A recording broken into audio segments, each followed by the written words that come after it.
Bonjour, bienvenue sur cette nouvelle vidéo. Aujourd'hui, nous allons voir l'exercice de la chaise.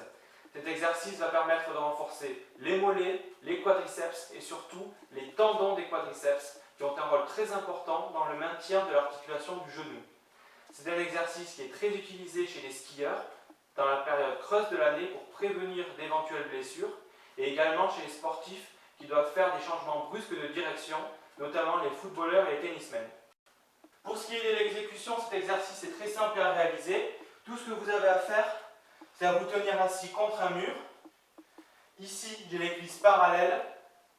J'ai 90 degrés entre les tibias et les cuisses, 90 degrés entre les cuisses et le buste. Donc mes cuisses se retrouvent parallèles au sol. Dans cette position, je travaille l'ensemble des quadriceps. Deuxième variante, avec les cuisses écartées. Ici, je vais travailler davantage les vastes internes et également les adducteurs. Troisième variante, je vais placer une jambe au sol et la cheville de l'autre jambe sur la cuisse qui travaille. Ici, je travaille intensément une seule cuisse, donc veillez à effectuer cet exercice en alternance. Ici. Quelque chose d'important lors de l'exécution de cet exercice, c'est de veiller à avoir l'ensemble du dos bien plaqué contre le mur. Donc quand je m'installe, je vais avoir la zone du dos au niveau des omoplates contre le mur, le bas du dos contre le mur et le haut des fessiers contre le mur. Vous devez veiller à ne pas avoir de creux dans le bas du dos pour ne pas créer de pathologie au niveau des disques vertébraux. Donc pour ce faire, vous allez créer une gaine au niveau de la sangle abdominale.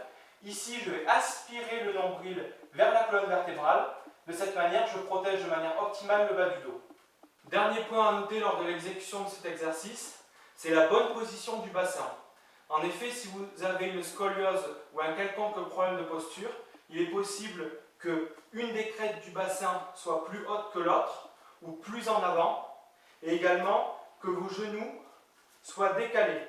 Donc pour ça, vous devez veiller d'abord à avoir les genoux au même niveau et deuxièmement, avec vos doigts, à vérifier que les crêtes soient bien à la même hauteur, de manière à corriger les postures quand vous faites cet exercice.